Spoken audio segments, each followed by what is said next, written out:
Just a warning, eucalyptus leaves are poisonous to humans. So don't try to get eucalyptus leaves at home. Curve Studios. I like Curve, they make good games.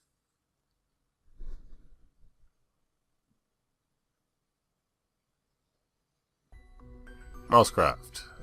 This involves a different version of Schrodinger's cat. Schrodinger's actual cat theoretically met a more probably painful and gruesome demise, being in a steel box with acid. But that's another story. Here's some exposition, so I've added.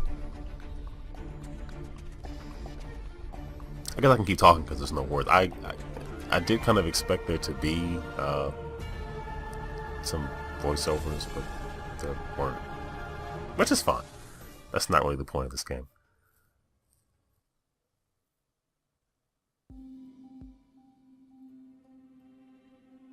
So obviously this is the twist on what the actual Schrodinger's cat theory or what have you is about. You are the cat trying to get the cheese instead of... Well, anyway.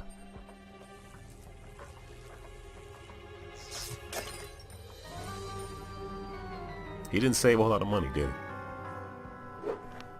Then again, most anthropomorphic cats don't really save a lot of money, to be fair.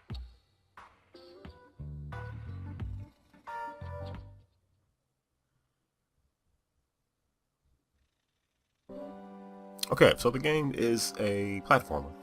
I'm lying. It's a puzzle game. I don't know why I said platform. I play so many platformers, I'm used to saying, hey, platform. It is a puzzle game where you want to guide the mice to the cheese. That sounds simple enough, right? The mice jump on their own.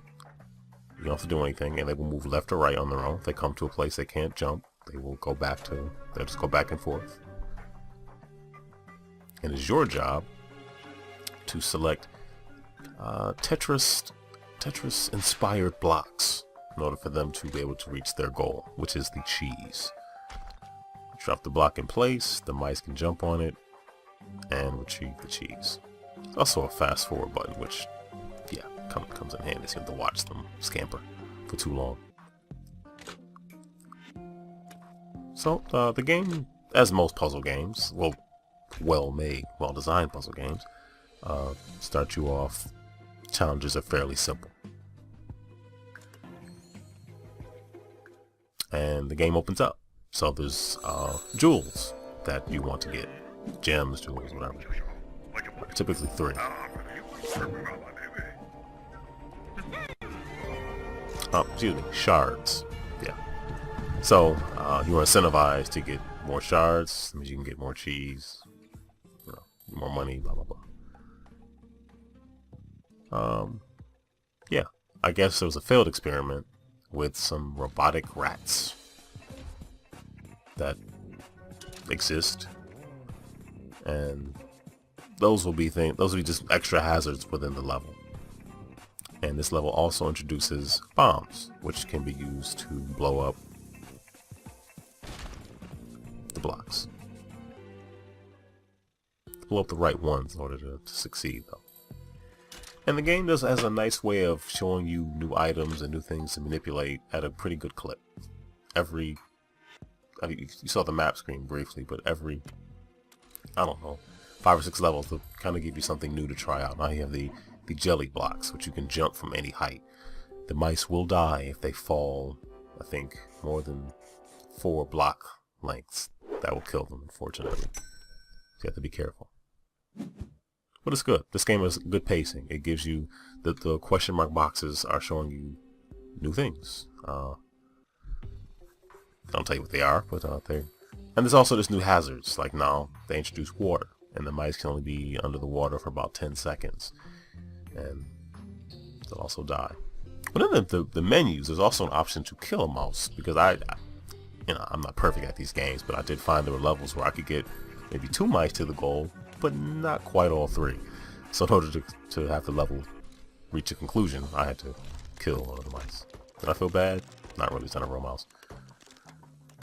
There's also crumbling blocks, in which the second mouse that jumps on it, not second as in terms of order, but just if a mouse touches it twice, it crumbles away. So, which usually leaves 1 mouse behind. You have to figure out how to get them there. And these blocks explode.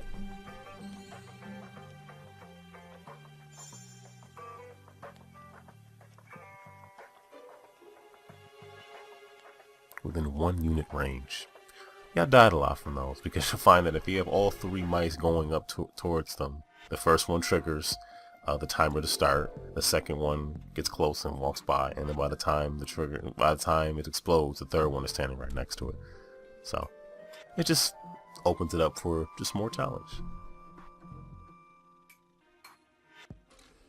Yeah, the mice are just move back and forth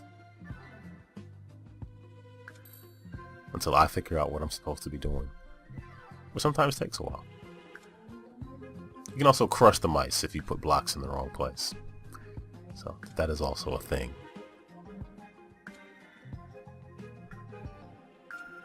So all in all, I did not play this game to full completion. It gets pretty challenging, but I did enjoy what I played. If you like puzzle games and like some challenge, it ramps it up nicely, gives you new things to do, and it often combines them. As you can see, there's the exploding bricks there, and then you have the jelly brick, which I'm sure you'll use to reach the ground safely in some form or fashion.